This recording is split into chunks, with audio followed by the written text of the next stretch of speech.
En el video de esta semana, lo que vamos a ver es cómo pasé de esto a esto.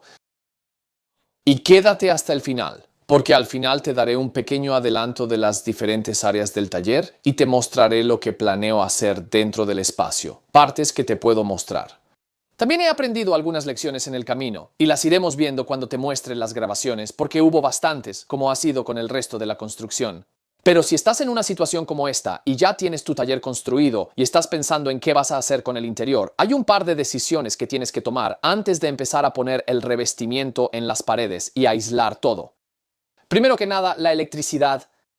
Es mucho mejor hacer eso en la primera etapa, como descubrí, que tratar de instalar enchufes aquí y allá después y pasar los cables. Se va a ver desordenado si haces eso después de haber puesto el aislamiento. Así que antes de empezar a aislar, llamé a mi electricista y le pedí que pusiera los cables para que luego yo pudiera cubrirlos.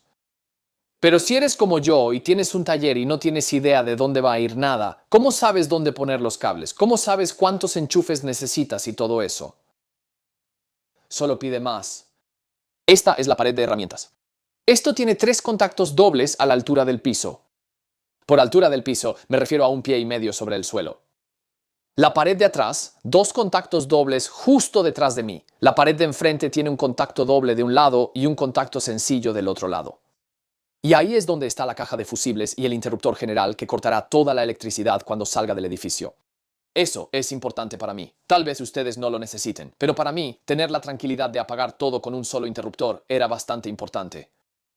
Luego, a lo largo del lado de la ventana, hay otros 3 enchufes dobles. Y esto es algo que probablemente ustedes no necesiten considerar, pero yo tengo luces para grabar. Así que puse 4 enchufes sencillos a la altura del techo.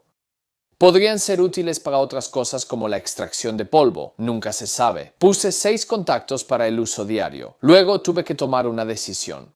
Voy a tener un banco de trabajo grande, justo en el centro de este cuarto. Para no hacer el cuento largo, puse 2 enchufes dobles justo en el centro del cuarto, en el techo. Así que, con todos esos cables en su lugar y el electricista contento, ya puedo empezar a poner el aislamiento y ahí tienes tu siguiente decisión. Y esa siguiente decisión es: ¿contra qué vas a aislar? En mi caso, es más que solo el calor y el frío, temperaturas extremas. Para mí, también tengo que pensar en la contaminación acústica. Por eso decidí que toda la cavidad de la pared debería estar completamente llena de lana de roca. Eso sí me llevó a un pequeño problema que tuve que superar. Y eso es, si te imaginas que una onda sonora golpea una pieza de AAA y detrás de eso tienes tus postes de 2x4 del armazón. Detrás de eso tienes otra hoja de OSB y detrás de eso tienes tu revestimiento exterior. No hay nada que realmente detenga que la onda viaje de manera muy eficiente a través de eso y hacia el exterior. Así que decidí conseguir un poco de esta cinta gruesa de espuma acústica y pegarla. Cada una de las vigas, cada parte de la estructura de soporte, para que donde esas hojas de AAA las tocaran hubiera ese espacio de aislamiento acústico antes de llegar a la parte principal de la estructura de soporte. Si lo estás haciendo en el techo y lo dejas toda la noche, presiónalo muy bien porque al día siguiente saldrás y todo estará colgando por todos lados, porque no es tan pegajoso como crees. Una construcción que viste en uno de los videos anteriores fueron las puertas. Ahora, las puertas en ese video las dejé huecas y ni siquiera tenían un tablero de respaldo. Y muchas personas, con razón, señalaron que las escuadras que les puse para mantenerlas cuadradas no eran ni de cerca lo suficientemente fuertes para lo que había hecho, y tenían razón. Pero siempre planeé aislarlas. Y con eso, simplemente puse unas láminas de espuma muy delgadas en la parte trasera de la puerta, solo las pegué con un poco de silicón caliente y luego dejé una cámara de aire. Y después de la cámara de aire, simplemente puse una lámina de poliestireno forrada con papel aluminio y luego la sellé con cinta adhesiva. Y luego, para darle más resistencia, para que combine con el interior y para poder colgar cosas, simplemente usé AAA de 12 milímetros para terminar la puerta, y eso la mantendrá firme mientras dure. Así que llegó el momento de decidir con las paredes y elegimos lana de roca. Es mejor para la acústica, probablemente un poco peor para los cambios de temperatura y definitivamente ensucia mucho más. Me quedó un hueco por la estructura de los montantes, que es aproximadamente de 95 milímetros, así que conseguí lana de roca de 100 milímetros y simplemente la metí en los espacios. Puede ser un poco rudo con este material. Si la cortas 10 o 20 milímetros más ancha que el hueco que necesitas, igual va a entrar. Un pequeño consejo aquí, tiene 2 lados, un lado tiende a ser un poco más estable que el otro. Yo siempre pondría ese lado hacia afuera, de frente a ti, o hacia adentro, para que haya menos desorden y menos material suelto que meter, y menos probabilidad de que se caiga. El techo se va a hacer de una manera un poco diferente porque, bueno, te hablaré del techo en un minuto. Una cosa de la que hay que tener un poco de cuidado cuando trabajas con lana de roca es, primero, cómo la cortas. Puedes ser bastante rudo con ella, pero si puedes conseguir un cuchillo más afilado y de hoja más larga y cortarla de manera más limpia, vas a tener menos desorden al instalarla. Pero más importante aún, usa una mascarilla para el polvo y cubre tus brazos, porque esas son áreas en las que ni siquiera pensé hasta como 5 minutos después de empezar el trabajo. Y entonces me di cuenta, protección para los ojos. Te va a entrar en los ojos. Y de nuevo, eso es algo que vas a ver en la construcción del techo, porque claramente no me van a entrar mucho en los ojos desde las paredes, pero después sí pasa. Y mientras lo tratas con un poco de brusquedad y lo estás cortando, no te preocupes si metes piezas más pequeñas para rellenar un hueco más grande, porque tiende a compactarse bastante bien y se llena solo. No trates de que quede perfectamente ordenado. Te va a ser más fácil si puedes usar todos los recortes que te quedan para rellenar algunos de los huecos más pequeños. Eso fue lo que hice yo. Ahora, te he movido hasta el otro lado del taller aquí. Digo hasta el otro lado comparado con el pequeño cobertizo. Tengo acres de espacio, no es tan grande, pero lo que quería mostrarte era algo que debía haber hecho desde el principio y no lo hice. Debí haber limpiado todo este espacio en el que estoy ahora mucho antes de empezar a poner el aislamiento.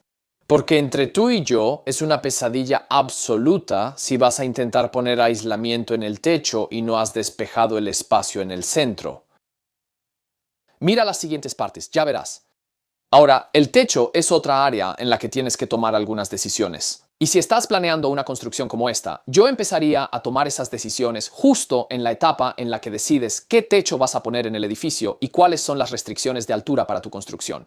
Como no soy un experto en esto, te voy a decir muy brevemente lo que entiendo de cada uno y por qué no elegí rápidamente la cubierta caliente. Una cubierta caliente tendría tus vigas, luego encima de las vigas una hoja de OSB, después una hoja gruesa de aislamiento, luego otra hoja de OSB y después tu material para el techo, ya sea fieltro o, en mi caso, hule.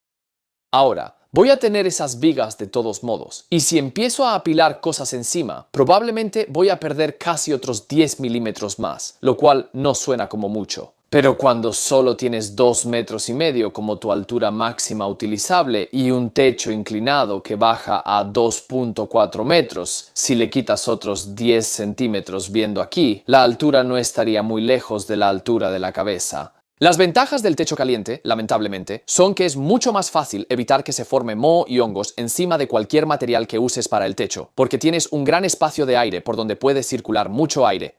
Con un techo frío, en lugar de tener todo por encima de las vigas, lo único que tienes es una lámina de OSB y luego tu techo de hule.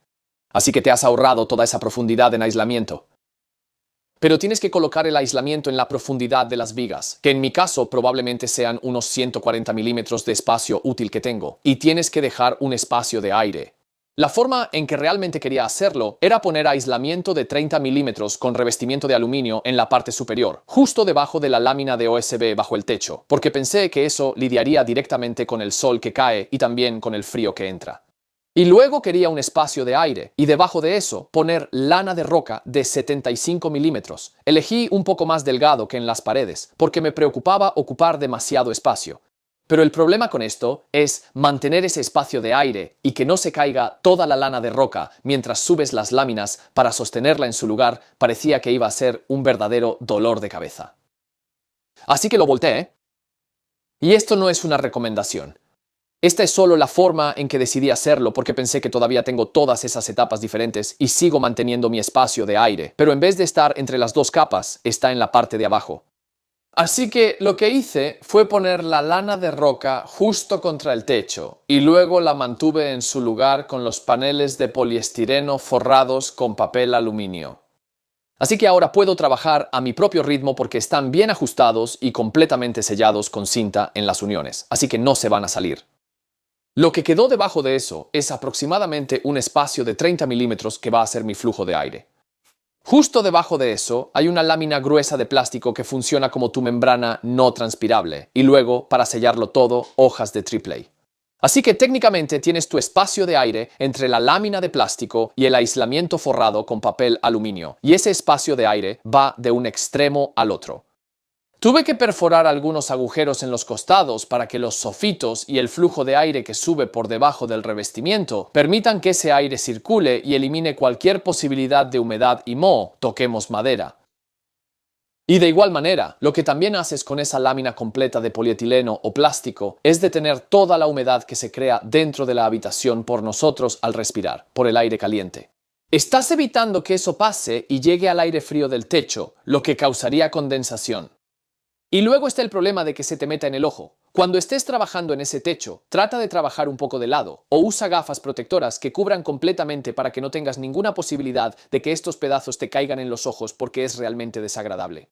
Si nunca has trabajado con aislamiento forrado con papel aluminio antes, hay dos formas de cortarlo. Puedes hacerlo a mano alzada y te queda una línea ondulada por todos lados, y eso afecta a la siguiente pieza que vas a cortar. O también puedes tomarte tu tiempo, ponerlo en el suelo o en una superficie plana, usar un nivel de burbuja y cortar una línea recta. Y a partir de ahí verás que tu trabajo se vuelve mucho más fácil. Con la lana de roca da un poco más de margen. Para cualquiera que haya hecho esto antes, esto va a sonar como una sugerencia muy tonta, pero cada vez que hago un trabajo, esto parece ser útil, siempre. Ahora, esta es una espátula multiusos que usan los decoradores. En los espacios difíciles de alcanzar que necesitan mucha lana de roca, puedes hacerlo con las manos. Pero alguna vez, cuando estabas poniendo el revestimiento, ¿no estabas seguro si un tornillo atravesó hasta la estructura? Consíguete una de estas. Cuida tus dedos, porque te garantizo que si fallaste con uno de esos tornillos, probablemente será justo en el lugar donde no uses esto y lo vas a encontrar. Voy a poner un enlace en la descripción porque si no tienes uno, podrías encontrarle muchos usos. Con todo eso listo, lo siguiente es colocar la lámina de polietileno. El mejor consejo que vi fue empezar por el techo, superponer donde sea necesario y sellar las uniones con cinta. Deja un poco de espacio en las esquinas para que no se amontone y quede bien ajustado en la esquina, porque si no, cuando pongas las láminas no van a quedar bien en la esquina, y desenróllalo en el piso. Agrega unos 30 milímetros extra a cada lado para que, cuando lo coloques sobre las paredes laterales, puedas superponerlo con lo que vas a poner en las paredes. Todo lo que necesitas es una engrapadora y ve viga por viga cuando estés trabajando en el techo. Empecé engrapándolo todo a una pared y luego lo fui extendiendo por una viga, luego por otra y lo fui jalando tan tenso como sentí que era necesario entre cada una. Recuerda que vas a poner láminas de triple A debajo de esto, así que si queda un poco flojo en algunos lugares no va a ser un gran problema.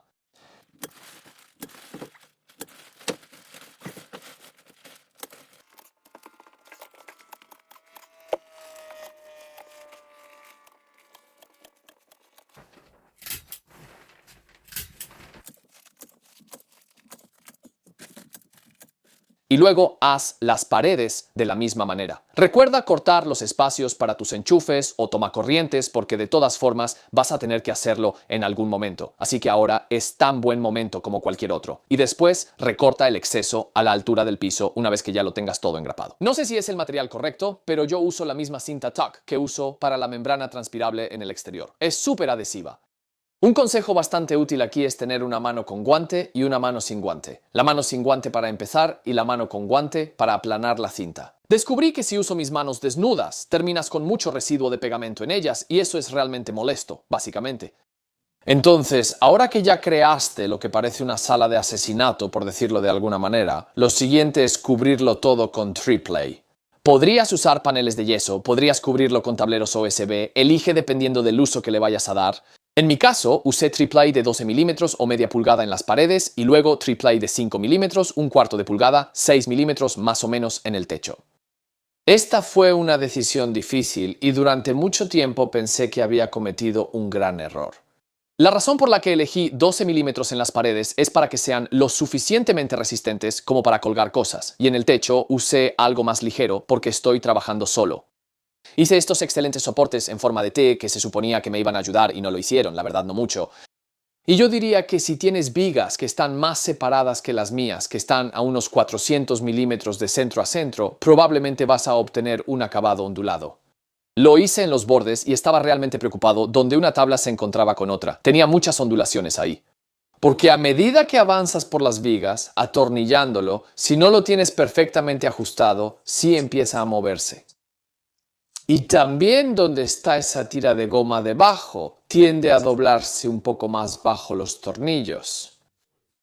Pero no te preocupes, sí tenía una solución para eso. No tengo un tamaño perfecto donde pueda usar hojas completas sin necesidad de cortarlas y no quería hacerlo especialmente en el techo, que es donde estaba empezando. No quería que quedara justo en medio de la unión porque entonces tendría que cortar cada tabla. Así que empecé a poner hojas completas a lo largo de un lado y decidí que mi unión estuviera a 2/3 del ancho de la habitación y seguir esa línea en las paredes. Y seguí cada unión hacia abajo y me aseguré de que estuvieran alineadas. Porque entonces, cuando puse mis listones, que supongo que puedo revelar mi solución para las uniones, es poner listones. Entonces se unirán y obtendré líneas bonitas y definidas bajando por los lados, así como a lo largo del techo. Cortar las tablas es lo mismo que me has visto hacer 100 veces con el triplay durante este proyecto con el OSB. Solo uso mi sierra circular y una guía recta. Con esto, mientras más preciso y recto lo puedas hacer, mejor acabado vas a obtener. Planeo poner unas molduras alrededor de los bordes, las esquinas y donde todo se une. Así que no me presioné demasiado para que quedara absolutamente perfecto, pero mientras más preciso, mejor. Ya sea que tus enchufes estén en el techo o en las paredes, como tuve que hacer después, medirlos cuidadosamente, medir 2 veces, te va a dar los mejores resultados. Fui un poco tonto en esta, bastante en realidad. No me di cuenta de lo ajustado que tenía que cortar para que la parte frontal del enchufe realmente cubriera el agujero.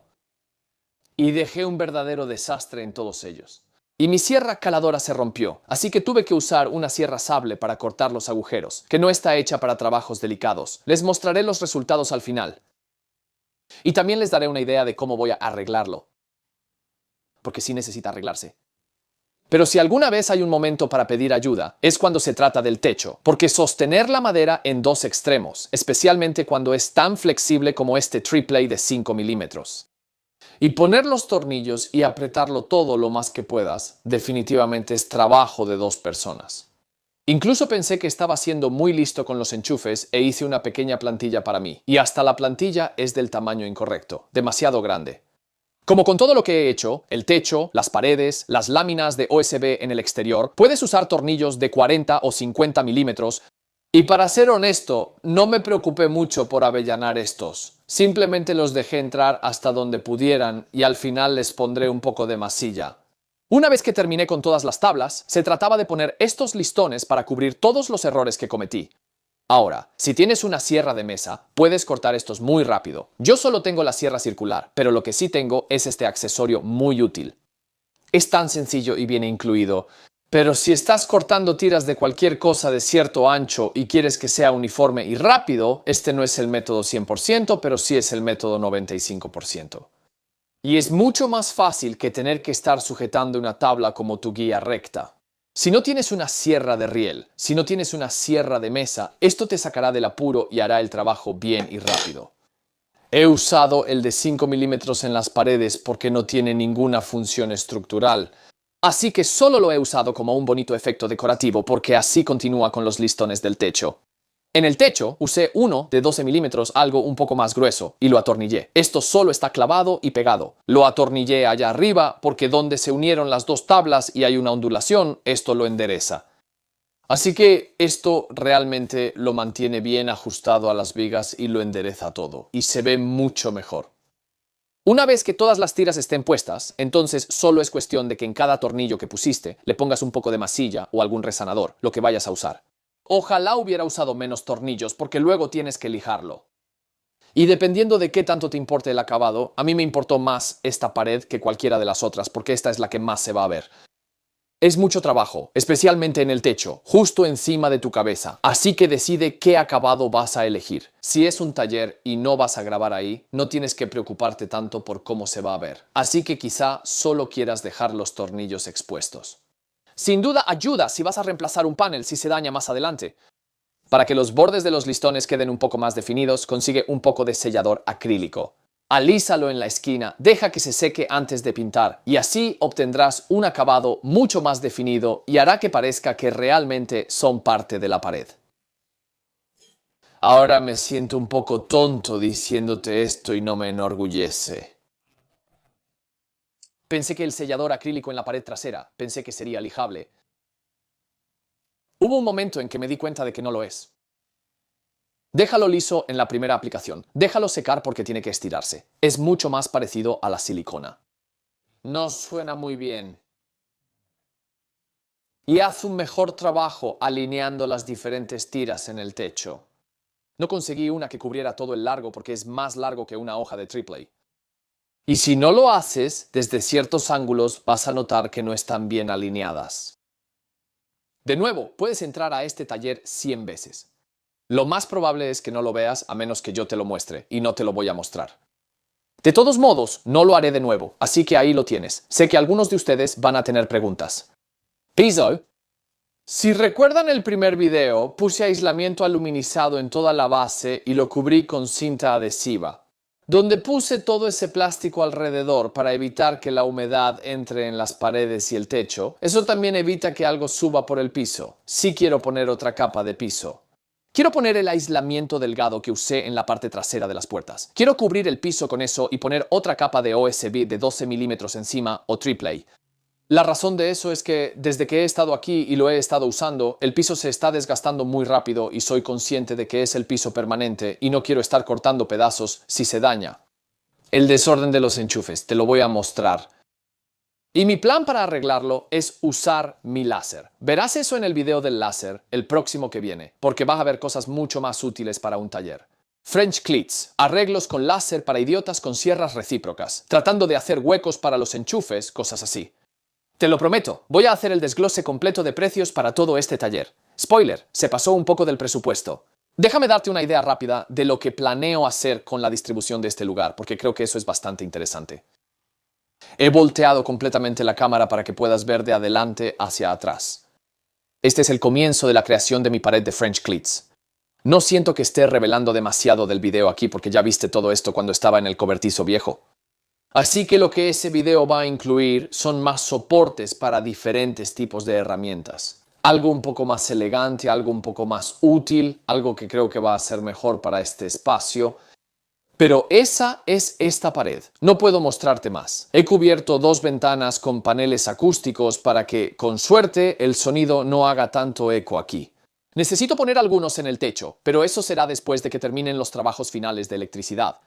Si te muevo justo a donde están las puertas, puedes ver que he despejado una gran cantidad de espacio en el centro que te mostré antes. Bueno, la siguiente construcción que voy a hacer, o la próxima gran construcción, va a ser un banco de trabajo de tamaño completo. Y va a tener una sierra de mesa empotrada, una sierra de mesa para obra, que estoy a punto de pedir. También espero que tenga extracción de polvo incorporada. Va a tener agujeros para perros de banco en un lado. Va a tener un área para herramientas manuales. Va a ser un banco para todo, todo en uno. Así que, al acercarnos al final de la construcción de este taller, voy a reiterar lo que he dicho en todos estos videos. No soy un experto. Espero que todo esto ayude a inspirar a las personas a darse cuenta de lo que pueden lograr con habilidades limitadas y mucho trabajo duro. Y si tienen alguna pregunta, contáctenme en los comentarios. Si por alguna razón no han visto nada de esta construcción, todo está en una lista de reproducción aquí. Si ya hice el video del presupuesto, está ahí arriba. Si aún no está listo, pondré algo ahí que creo que les va a gustar.